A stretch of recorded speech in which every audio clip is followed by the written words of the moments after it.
Saudações, meus caros, estamos aqui de volta, perdão, para continuar essa aventura aí, né? Pelo músculo cardíaco. Então, vamos para cima. Complexo estimulante do coração, meus amigos. Em grande parte das fontes bibliográficas disponíveis, os senhores vão encontrar aí uma terminologia diferente, muitas vezes, né?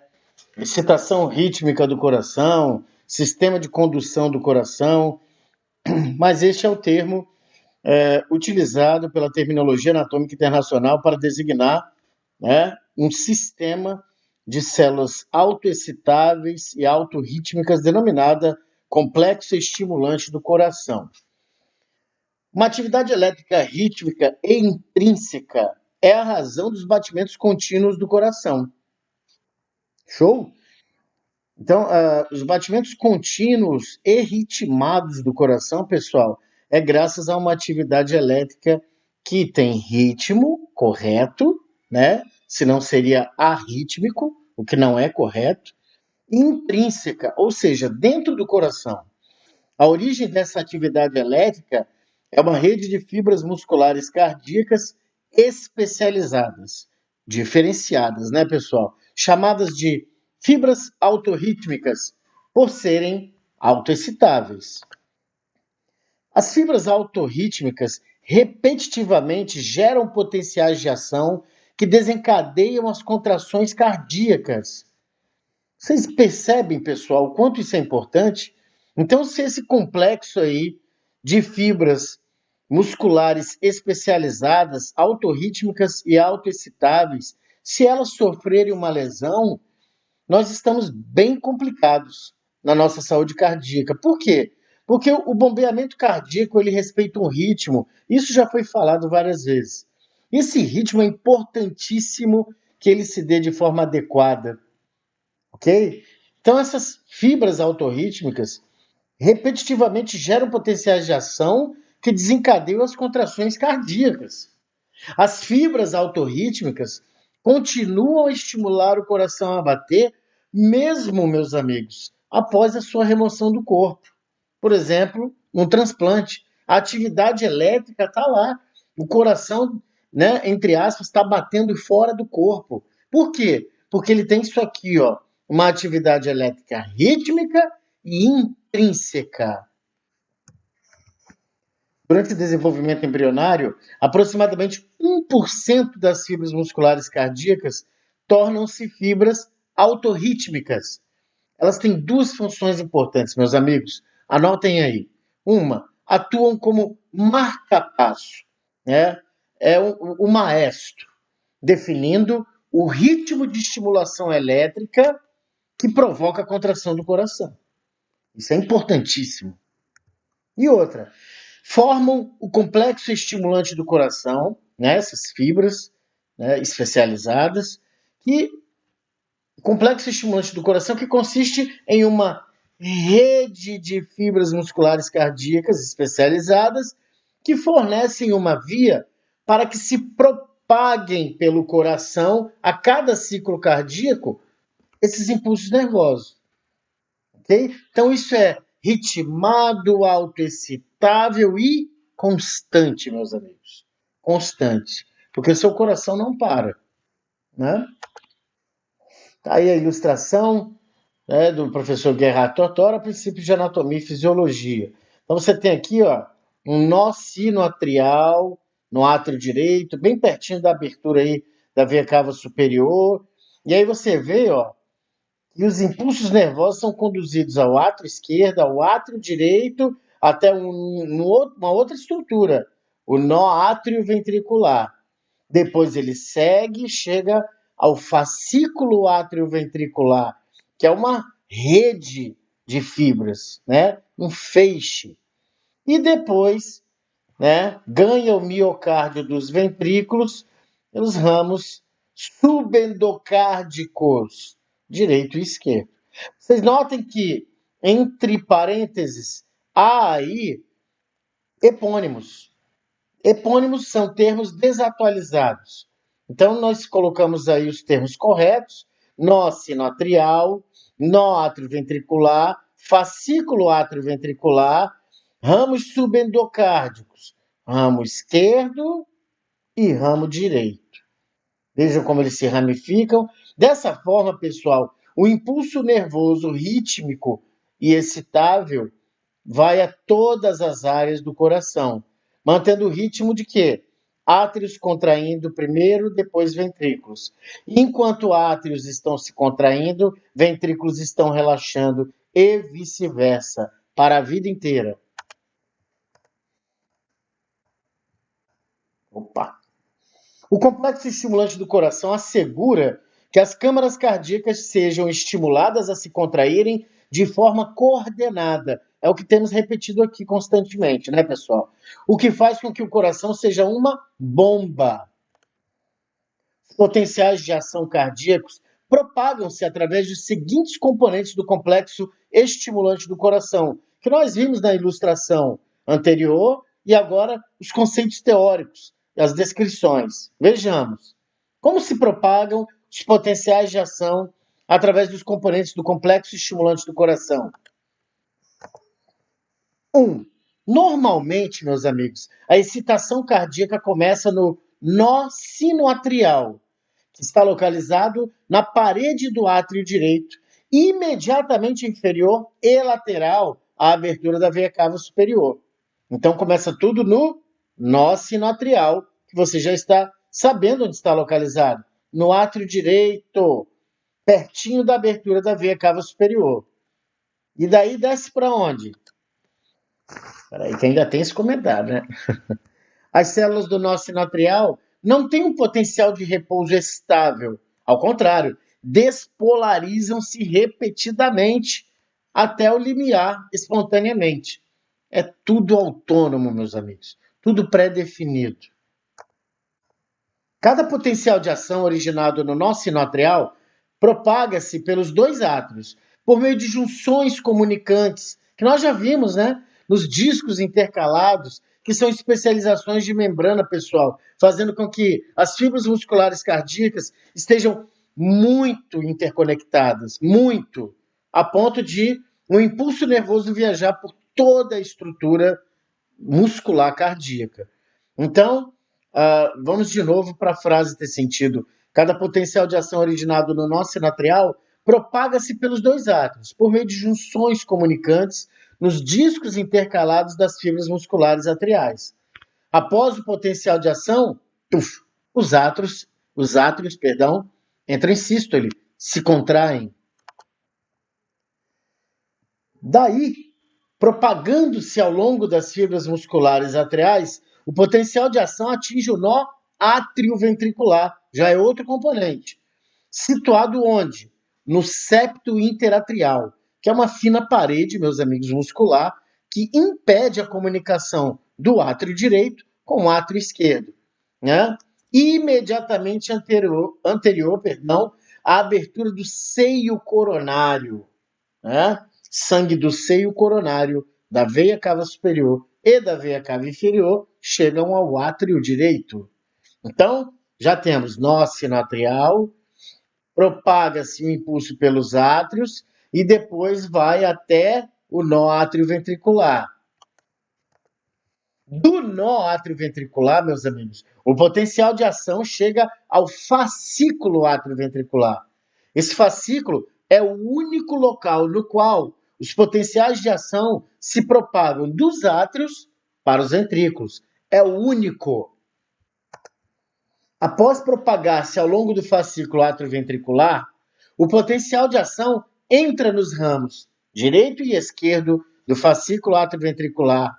Eles se estendem pelo septo interventricular, que é uma parede muscular mais grossa do que o septo interatrial, e é uma parede que impede a comunicação de sangue entre os ventrículos. Então, se estendem pelo septo interventricular em direção ao ápice do coração. Finalmente, meus amigos, os ramos subendocárdicos conduzem rapidamente o potencial de ação, começando no ápice do coração, depois superiormente para o restante do miocárdio dos ventrículos. Em seguida, os ventrículos, sístole, se contraem, bombeando propulsionando o sangue superiormente em direção às válvulas do tronco pulmonar, no caso do ventrículo direito, e válvula da aorta, no caso do ventrículo esquerdo. Então, tudo começou aqui no nó sinoatrial, se propagou aos átrios para que eles possam se contrair, eles se contraíram. Então, vem para cá para o nó atrioventricular, depois vem para o fascículo atrioventricular, se expande essa propagação para os ramos direito e esquerdo do fascículo atrioventricular e depois penetra na intimidade da parede cardíaca nos chamados ramos subendocárdicos. E aí, então, os ventrículos se contraem, bombeando sangue para o tronco pulmonar, contando com a abertura da válvula do tronco pulmonar, e do ventrículo esquerdo para a artéria aorta, contando com a abertura da válvula da aorta. Perfeito? Impulsos nervosos originados no sistema nervoso autônomo e hormônios transmitidos pelo sangue modificam a sincronização e a intensidade de cada batimento cardíaco. Contudo, não estabelecem um ritmo básico. Eles podem modificar um pouco, mas quem estabelece é o complexo estimulante do coração. Na pessoa em repouso, por exemplo, a acetilcolina liberada pela parte parasimpática do sistema nervoso autônomo reduz o ritmo cardíaco pelo nó sinoatrial. Interessante lembrar que no músculo estriado esquelético, o neurônio motor libera acetilcolina e provoca a contração muscular. Já no músculo cardíaco, não. A acetilcolina liberada pela parte parasimpática do sistema nervoso autônomo reduz o ritmo cardíaco pelo nó sinoatrial. Potencial de ação no coração, pessoal. O potencial de ação gerado pelo nó sinoatrial propaga-se ao longo do complexo estimulante do coração e dispersa-se para excitar as fibras musculares, tanto dos ventrículos quanto dos átrios. Um potencial de ação em fibra contrátil ocorre da seguinte forma: despolarização. As fibras contráteis têm potencial de membrana em repouso estável, próximo a menos 90 mV. Quando uma fibra contrátil é levada ao seu limiar por um potencial de ação gerado pelas fibras vizinhas, seus canais rápidos de sódio, controlados por voltagem, se abrem. Dentro de uns poucos milissegundos, os canais rápidos de sódio inativam-se automaticamente. Platô. A fase seguinte de potencial de ação em uma fibra contrátil é o platô, um período de despolarização que se continua, pessoal. É decorrente, em parte, da abertura de canais lentos de cálcio, controlados por voltagem no sarcolema, que é a membrana da fibra muscular. Quando esses canais se abrem, os íons cálcio movem-se do líquido intersticial para o citosol. Vejam aí, meus amigos, que é do líquido intersticial e do retículo sarcoplasmático. Mas abrem-se justamente esses canais de cálcio para que venha do meio extracelular cálcio adicional. É uma das diferenças também de músculo estriado esquelético e músculo estriado cardíaco. No músculo estriado cardíaco, o retículo sarcoplasmático não é tão desenvolvido quanto no músculo estriado esquelético. Então é necessário que os túbulos T, entre aspas, tragam cálcio do meio extracelular. E isso aumenta, estende o tempo de despolarização, constituindo o platô do gráfico do potencial de ação do músculo cardíaco. Esse influxo de cálcio faz com que ainda mais cálcio vaze do retículo sarcoplasmático para o citosol.